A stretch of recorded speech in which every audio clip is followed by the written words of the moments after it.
দরওয়াজা খোলা আছে, কেউ বের করে দেয় নাই, কেউ বের করে দেয় নাই। আপনারা বের হয়েছেন কেন? আপনারা ঐক্য ভঙ্গ করলেন কেন? আপনাদের জন্য দরওয়াজা খোলা আছে। আসুন আসুন, আপনারা আবার সৈয়দুনা ইলিয়াস রহমতুল্লাহ আলাইহির এই সংস্কারে তাবলীগ আর এই দাওয়াতি আমলে আপনারা জড়ো হন। আমরা জোর মিল মহব্বত চাই। যেভাবে এক প্লেটে খানা খেয়েছি, আমরা আবার ফিরে আসি ভাই, এক প্লেটে খানা খাবো। আমাদের মাঝে কোনো অক্ষ আসবে, অনক্ষ আসবে না। আমরা অনক্ষ চাই না, আমরা অনৈক্য চাই না।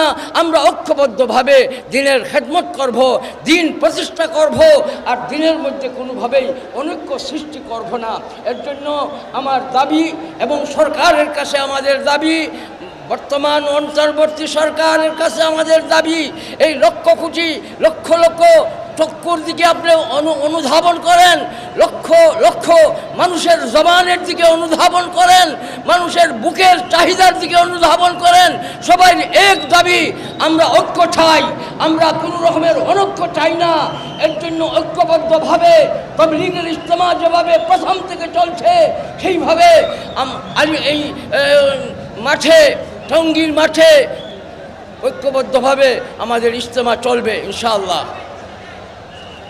যেভাবে মারকাজ বছরের পর বছর চলে আসছে, এই মারকাজ তাবলীগের মারকাজ হযরত সৈয়দুনা ইলিয়াস রহমতুল্লাহ আলাইহির এই দাওয়াত ও তাবলীগের এই মারকাজ কাকরাইলে থাকবে।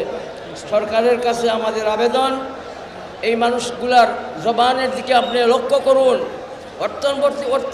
অন্তর্বর্তীকালীন সরকার আপনি মানুষের এই অন্তরের দিকে চান, এরা কি বলে, কি চায়, কি চায়, কি চায় সেটা আপনাদের সামনে পেশ করা হবে।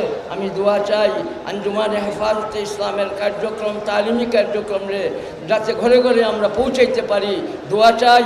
আর সাথে সাথে সরকারের কাছে দাবি, কাদিয়ানীদের অমুসলিম হিসাবে ঘোষণা দেওয়ার আমাদের প্রাণের দাবি।